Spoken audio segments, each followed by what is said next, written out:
avec Jean-Claude Blanc, le directeur général délégué du PSG. Alors ça y est, on a les dates pour ces deux matchs de quart de finale. Ça sera le mercredi 2 avril du côté du Parc des Princes et le match retour à Chelsea le mardi 8 avril. Quelle est votre réaction à ce tirage? Forcément, il y avait un gros qui a gagné une Ligue des Champions, c'est le cas. Oui, je crois qu'il y avait que des gros dans ces 8 derniers clubs en quart de finale. Chelsea est un gros morceau, il n'y a pas de morceau beaucoup plus facile qu'un autre. Et donc on est extrêmement respectueux de cette équipe, des grands joueurs, un grand entraîneur.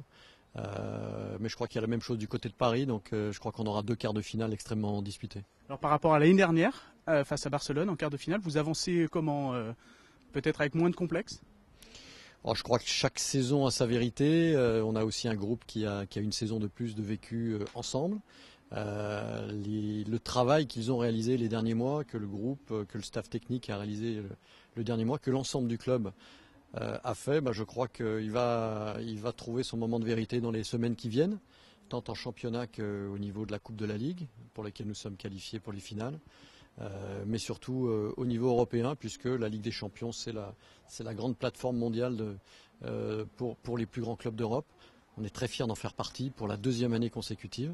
Et donc on va essayer de donner beaucoup de plaisir et d'enthousiasme à tous les supporters de Paris. C'est vrai que le PSG aspire à être un grand d'Europe. Est-ce que c'est vraiment, cette fois-ci, c'est le moment de marquer le coup au niveau européen en effaçant un gros? Je crois que chaque match de Ligue des Champions est une opportunité de démontrer que le club progresse, que l'ambition de construire à Paris un très grand club européen et au-delà de ça une grande marque de sport mondial dans une ville qui n'a jamais connu finalement un très grand club avec de très grands succès. C'est pour cela que nous travaillons avec Nasser Al-Khelaifi à ce projet et je pense que une des démonstrations que l'on peut apporter, puisque la vérité est sur le terrain, c'est d'aller défendre nos chances dans ce quart de finale et de jouer, de démontrer toutes les qualités des joueurs qui sont là, du groupe, et puis donner beaucoup de plaisir avec du panache. Est-ce que le PSG est vu différemment? On vous a vu discuter avec un certain nombre de vos collègues ici à Nyon, à la Maison du Foot Européen. Est-ce que le PSG cette fois-ci est vu comme un grand?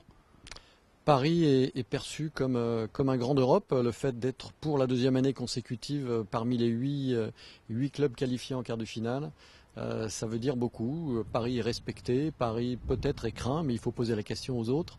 Et je crois que le Paris Saint-Germain a toute sa place à défendre dans le football européen et dans le football mondial, parce que Paris mérite une très grande équipe, des très grands joueurs, un grand staff, un stade convivial et coloré, enthousiaste. Et je crois que le prochain match au Parc des Princes sera exactement comme cela. On voit que le PSG a un gros appétit. On a vu quelques chiffres sur une prime éventuelle en cas de victoire d'1 million d'euros. Ça prouve vraiment, et vous confirmez ce chiffre d'ailleurs, que le PSG a envie d'aller au bout?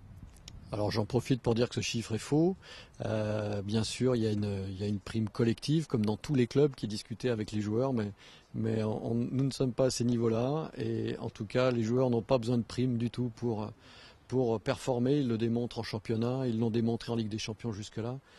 C'est un groupe compétitif qui a envie d'aller loin dans toutes les compétitions. Donc l'ensemble du club est derrière eux pour les aider et les mettre dans les meilleures conditions.